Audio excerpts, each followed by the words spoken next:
26/6/2024 প্রাতঃমুরলি। ওম শান্তি। বাপদাদা মধুবন।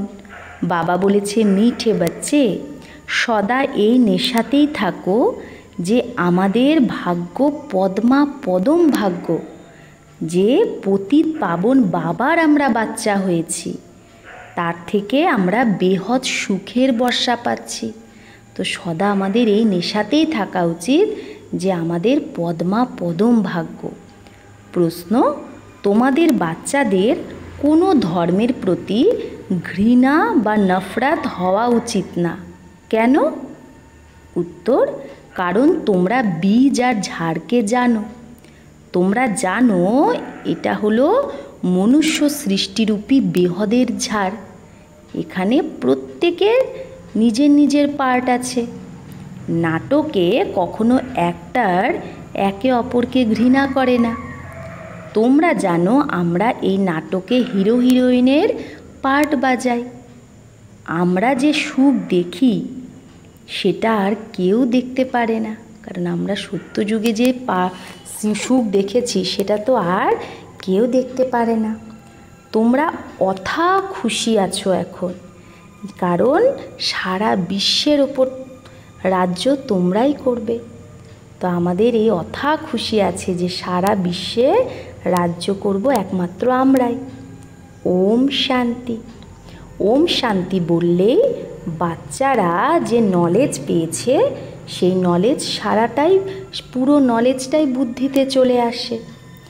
বাবার বুদ্ধিতে কোন নলেজ আছে? এই মনুষ্য সৃষ্টিরূপী ঝাড়, যাকে কল্পবৃক্ষও বলে, তার উৎপত্তি, পালনা আবার বিনাশ কী করে হয়, সারা বুদ্ধিতে আসা উচিত। যেরকম যে দুনিয়ায় জড় গাছ হয়, আর এটা চৈতন্য ঝাড় বা গাছ, চৈতন্য বৃক্ষ, বীজও চৈতন্য, এটা শিব বাবা। তো তারই তো মহিমা গায় যে সে সত্য চৈতন্য, অর্থাৎ ঝাড়ের আদি মধ্য অন্তের রাজ বোঝায়। আর কেউ বাবার অকুপেশনকে জানেই না। প্রজাপিতা ব্রহ্মার অকুপেশনকেও তো জানা উচিত। ব্রহ্মাকে কেউ ইয়াদ করে না, জানেই না। আজমেরে ব্রহ্মার মন্দির আছে, ত্রিমূর্তি চিত্র ছাপায়, তাতে ব্রহ্মা বিষ্ণু শঙ্কর আছে। ব্রহ্মা দেবতায় নম বলে। এখন তোমরা বাচ্চারা জানো এই সময় ব্রহ্মাকে দেবতা বলা যায় না, কেন? কারণ সে তো এখন সঙ্গম যুগে আছে। যখন সম্পূর্ণ হবে তবেই তাকে দেবতা বলা যাবে। সম্পূর্ণ হয়ে সে চলে যায় সূক্ষ্মবতনে। বাবা বলে, তোমাদের বাবার নাম কি? তো কাকে জিজ্ঞেস করে বাবা? আত্মাদের। আত্মা বলে, আমার বাবা। যে জানে না যে কে বলল এটা, সে তো এই প্রশ্ন জিজ্ঞেসও করতে পারবে না। এখন বাচ্চারা বুঝে তো গেছে যে বরাবর সবার দুটো বাবা, জ্ঞান তো এক বাবাই দেয়। এখন তোমরা বাচ্চারা বুঝতে থাকবে যে এটা শিব বাবার রথ। বাবা এই রথ দ্বারা আমাদের জ্ঞান শোনায়। এক তো এ হলো জিসমানি ব্রহ্মা বাবার রথ, দ্বিতীয় রুহানি বাবারও এটাই রথ। তাহলে রথ মানে শরীর, তাহলে এই শরীরটা তো এক ব্রহ্মা বাবার আত্মার শরীর, আবার শিব বাবারও শরীর এটাই, কারণ শিব বাবা এই রথেই আসে। ওই রুহানি বাবার মহিমা তো সুখের সাগর, শান্তির সাগর। প্রথমে তো এটা বুদ্ধিতে থাকবে না যে বেহদের বাবার থেকে আমরা বেহদের বর্ষা পাই, পাবন দুনিয়ার মালিক হই। নিরাকারকে ডাকে, হে পতিত পাবন এসো, আত্মাই ডাকে। যখন আত্মা পাবন থাকে তখন কিন্তু ডাকে না, পতিত যখন হয়ে যায় তখনই পরমাত্মাকে ডাকে। এখন তোমরা আত্মারা জানো যে সেই পতিত পাবন বাবা এই তনে এসেছে, এটা ভুলো না। আমরা এখন তার বাচ্চা হয়েছি। এই সৌভাগ্য কি এটা এটা তো পদ্মের ভাগ্যের ব্যাপার। তাই বাবা বলছে শুধু সৌভাগ্য না, পদম পদম ভাগ্য যে আমরা তার হয়েছি। তাহলে ওই বাবাকে কেন ভোলা উচিত? এই সময় বাবা এসেছে, এটা হলো নতুন কথা। শিব জয়ন্তীও প্রত্যেক বছর মানানো হয়, তো নিশ্চয় সে একবারই আসে। লক্ষ্মীনারায়ণ সত্যযুগে ছিল, এই সময় নেই, তো বোঝানো উচিত যে সেই লক্ষ্মীনারায়ণরাও পুনর্জন্ম নিয়েছে। 16 কলা থেকে 12 কলা 14 কলায় চলে এসেছে। এটা তোমরা ছাড়া কেউ জানে না। সত্যযুগ বলা হয় নতুন দুনিয়াকে, সেখানে সব কিছু নতুনই নতুন। দেবতা ধর্ম নামও তো গাওয়া হয়। সেই দেবতারাই যখন বাম মার্গে আসে তখন তাদের নতুন আর বলা হয় না, তো তখন তাদের দেবতাও আর বলা যায় না। কেউ এরকম বলবে না যে আমরা সেই দেবী দেবতারই বংশাবলী। যদি নিজেকে সেই বংশাবলীর ভাবে, তাহলে তাদের মহিমা আর নিজের নিন্দা কেন করে যে আমি পাপী কপট, তাই না, নীচ, তুমি সর্বগুণ সম্পন্ন, এরকম তো বলবে না যদি ভাবে যে আমি তো তারই বংশের। মহিমা যখন করে তো নিশ্চয়ই তাদেরকে পবিত্র ভাবে আর নিজেদের অপবিত্র পতিত ভাবে। পাবন থেকে পতিত হয়, পুনর্জন্ম নেয়। তাহলে তারাও কি, দেবী দেবতার আত্মারাও কি হয়, পাবন থেকে ধীরে ধীরে পুনর্জন্ম নিতে নিতে পতিত হয়ে যায়। প্রথমে যারা পাবন ছিল তারাই আবার পরে পতিত হয়ে যায়। তোমরা জানো পাবন থেকে এখন পতিত হয়ে গেছে তারা। তোমরা স্কুলে পড়ছো, তো সেই স্কুলে তো নাম্বার বার ফার্স্ট সেকেন্ড থার্ড ক্লাস হয় না। এখন বাচ্চারা বোঝে আমাদের বাবা পড়ায়, তবেই তো আসে না, না হলে এখানে আসার কি দরকার? এখানে কোনো গুরু মহাত্মা মহাপুরুষ আদি কিচ্ছু নেই। এখানে তো সাধারণ মনুষ্য তন, সেই তনও আবার অনেক পুরানো।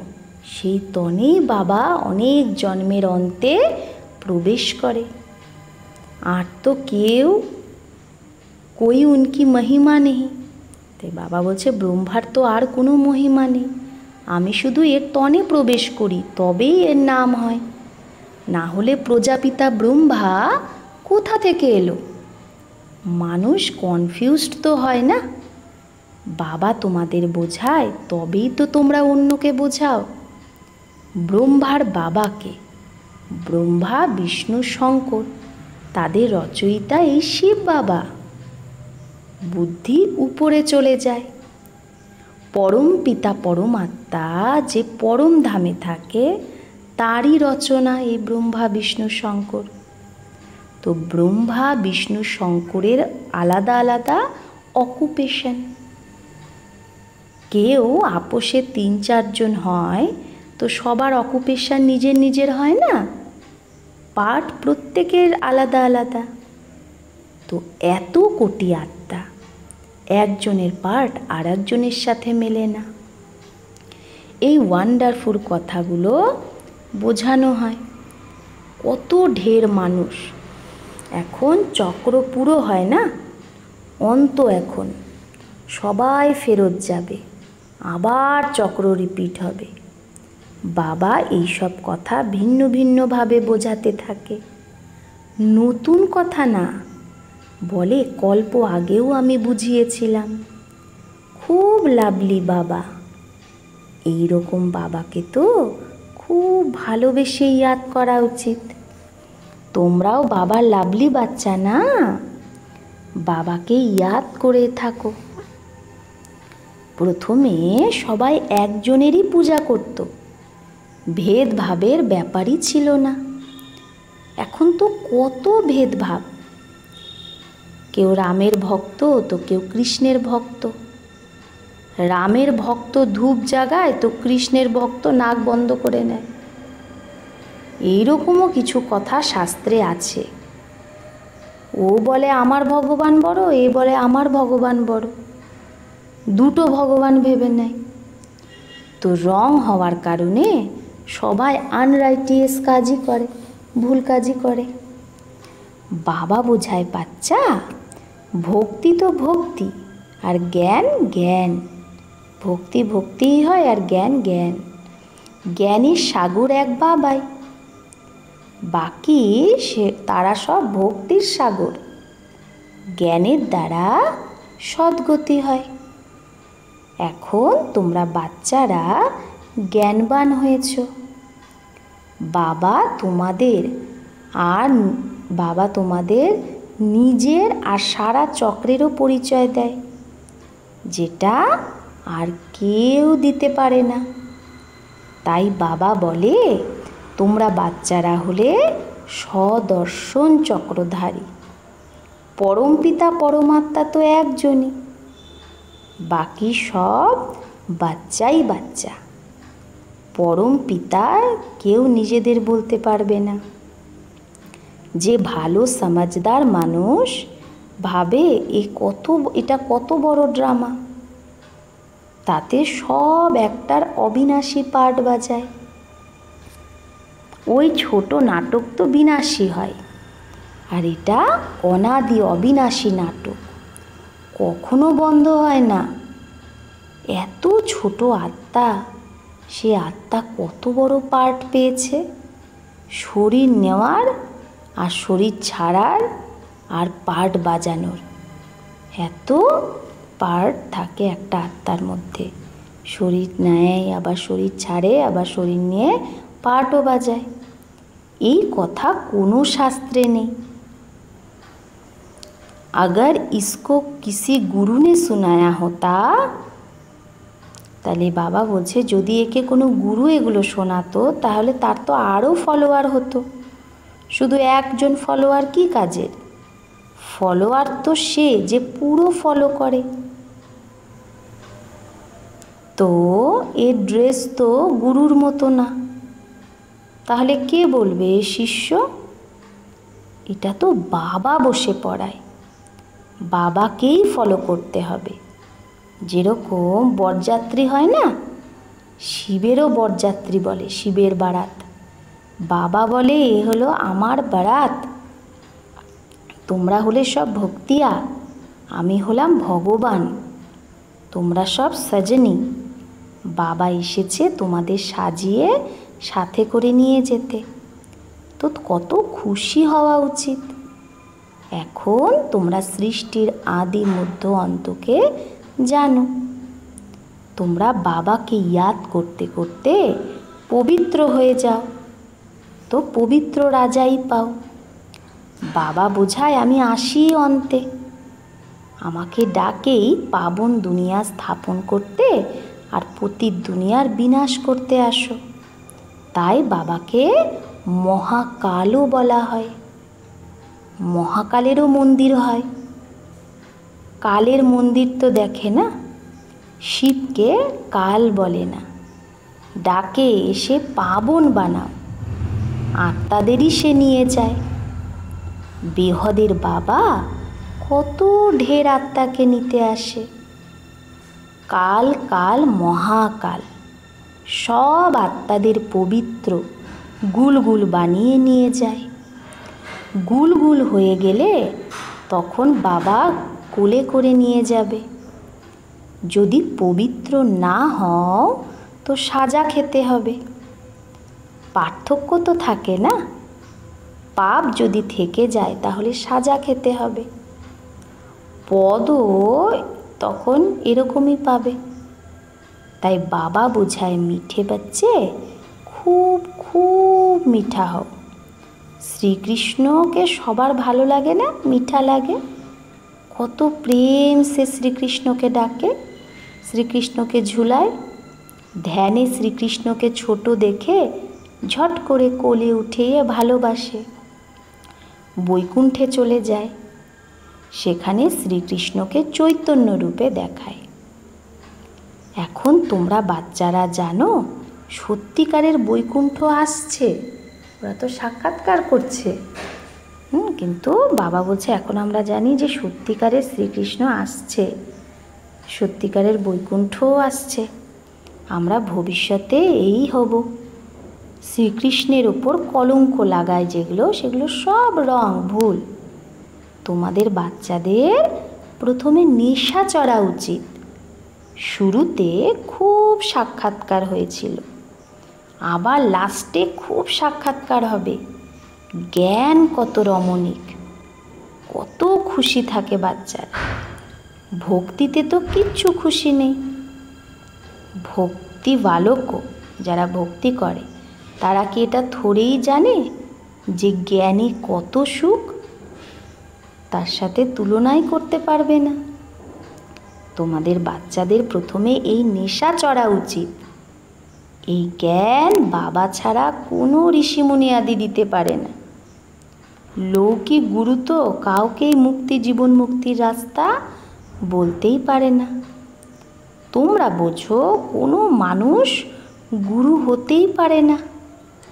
যে বলবে আত্মা বাচ্চা আমি তোমাদের বোঝাই, তাহলে কোনো মানুষ গুরু এরকম হবেই না যে বলবে হে আত্মা হে বাচ্চা আমি তোমাদের বোঝাই। কারণ বাবার তো বাচ্চা বাচ্চা বলা প্র্যাকটিস আছে না, জানে যে এগুলো এরা সব আমার রচনা। এই বাবাই তো বলে আমি সবার রচয়িতা, তোমরা সব ভাই ভাই। বাবাও পার্ট পেয়েছে এই ড্রামায়, কিভাবে পেয়েছে সেটাও বসে বোঝায়।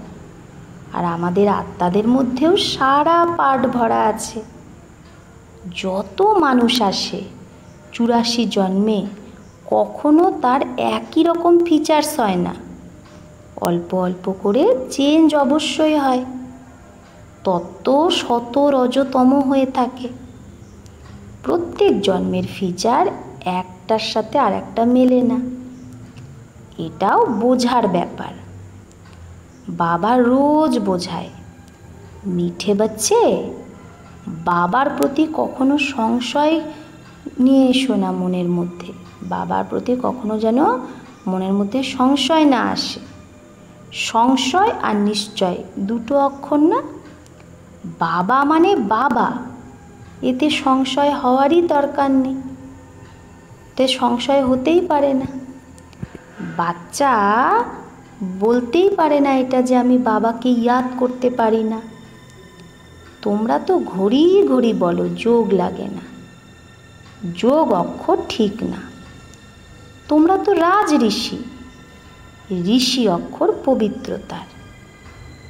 তোমরা রাজ ঋষি, তো নিশ্চয় তোমরা পবিত্র অবশ্যই হবে। অল্প কথায় ফেল হলে রাজাই পাবে না, প্রজাতে চলে যাবে, কত লোকসান হবে। নাম্বারবার পদ হয় না, একজনের পদ আর একজনের সাথে মেলে না। এটা হলো বেহদের বানা বানায়া ড্রামা। বাবা ছাড়া কেউ বোঝাতে পারে না। তো তোমাদের বাচ্চাদের কত খুশি হওয়া উচিত। যেরকম বাবার বুদ্ধিতে সারা জ্ঞান আছে, সেরকম তোমাদের বুদ্ধিতেও আছে। বীজ আর ঝাড়কে বোঝা উচিত। মনুষ্য সৃষ্টির ঝাড়, তার সাথে কার তুলনা করা হয়? উদাহরণস্বরূপ বট গাছের, একদম অ্যাকিউরেট এই তুলনাটা। বুদ্ধিও বলে আমাদের আদি সনাতন দেবী দেবতা ধর্মের যে মূল ছিল সেটা প্রায় লোপ হয়ে গেছে। বাকি সব ধর্মের ডালপালা শাখা প্রশাখা দাঁড়িয়ে আছে। ড্রামা অনুসারে এগুলো হবেই, এতে ঘৃণা আসা উচিত না। নাটকে অ্যাক্টরের কখনো ঘৃণা আসে কি? বাবা বলে তোমরা পতিত হয়ে গেছো, আবার পাবন হতে হবে। তোমরা যত সুখ দেখো তত সুখ আর কেউ দেখে না। তোমরা তো হিরো হিরোইন, বিশ্বের ওপর রাজ্য করবে, তো অথা খুশি হওয়া উচিত। ভগবান পড়ায়, কত রেগুলার পড়া উচিত, এতটা খুশি হওয়া উচিত। বৃহদের বাবা আমাকে পড়ায়, রাজযোগও বাবাই শেখায়, কোনো শরীরধারী তো শেখাতে পারবে না। বাবা আত্মাদের শেখায়, আত্মারাই জ্ঞান ধারণ করে। বাবা একবারই আসে পার্ট বাজাতে, আত্মাই পার্ট বাজিয়ে এক শরীর ছেড়ে আর এক শরীর নেয়। আত্মাদেরকে বাবাই পড়ায়, দেবতাদের পড়ায় না। সেখানে তো দেবতারা দেবতাদের পড়াবে। সঙ্গম যুগে বাবা পড়ায় আত্মাদের। কি জন্য? পুরুষোত্তম বানানোর জন্য। তোমরাই পড়ো। এই সঙ্গম যুগ একটাই, যখন তোমরা পুরুষোত্তম হও। এই সঙ্গম যুগে হলো সেই সময় যখন আমরা পুরুষোত্তম হই। সত্য বানায় বাবা, সত্য যুগে স্থাপনা করে সেই এক सच्चा बाबा। अच्छा, मीठे मीठे सिकिलर बच्चों प्रति माता पिता बाप दादा का याद प्यार और गुड मॉर्निंग। रूहानी बाप की रूहानी बच्चों को नमस्ते। हम रूहानी बच्चों की रूहानी माता पिता बाप दादा को याद प्यार, गुड मॉर्निंग और नमस्ते नमस्ते नमस्ते। शुक्रिया बाबा, आपको लाख लाख शुक्रिया। ধারণা 1। সঙ্গম যুগে ডাইরেক্ট ভগবানের কাছে পড়া পড়ে জ্ঞানবান আস্তিক হতে হবে আর অন্যকেও বানাতে হবে। কখনো বাবা বা পড়ার প্রতি সংশয় আসা উচিত না। 2। বাবার সমান লাভলি হতে হবে। ভগবান আমাদের শৃঙ্গার করছে, এই খুশিতে থাকতে হবে। কোনো অ্যাক্টরের প্রতি ঘৃণা বা নফরত করা উচিত না। প্রত্যেকের এই ড্রামায় অ্যাকিউরেট পার্ট আছে। বরদান। সেবার প্রবৃত্তিতে থেকে মাঝে মাঝে একান্তবাসী যে হয় সেই অন্তর্মুখী ভব। তো সেবার প্রবৃত্তিতে থেকেও মাঝে মাঝে একান্তবাসী যে হয় সেই অন্তর্মুখী ভব। সাইলেন্সের শক্তির প্রয়োগ করার জন্য অন্তর্মুখী আর একান্তবাসী হওয়ার দরকার আছে। তো আমরা যদি চাই সাইলেন্স শক্তির প্রয়োগ করব, তার জন্য কি দরকার? অন্তর্মুখী আর একান্তবাসী। অনেক বাচ্চা বলে অন্তর্মুখী স্থিতির অনুভব করার জন্য বা একান্তবাসী হওয়ার জন্য আমি সময়ই পাই না। কারণ সেবার প্রবৃত্তি, বাণীর শক্তির প্রবৃত্তি অনেক বেড়ে গেছে। এত সেবা বেড়ে গেছে আমি অন্তর্মুখী হওয়ার টাইমই পাই না। কিন্তু বাবা বলছে এর জন্য একসাথে তোমার আধ ঘন্টা 1 ঘন্টা বের করার দরকার নেই। তার বদলে মাঝে মাঝে অল্প সময়ও যদি বের করো তাও শক্তিশালী স্থিতি হয়ে যাবে। অল্প সেকেন্ড সময় বের করে অন্তর্মুখী হয়ে যাও। স্লোগান।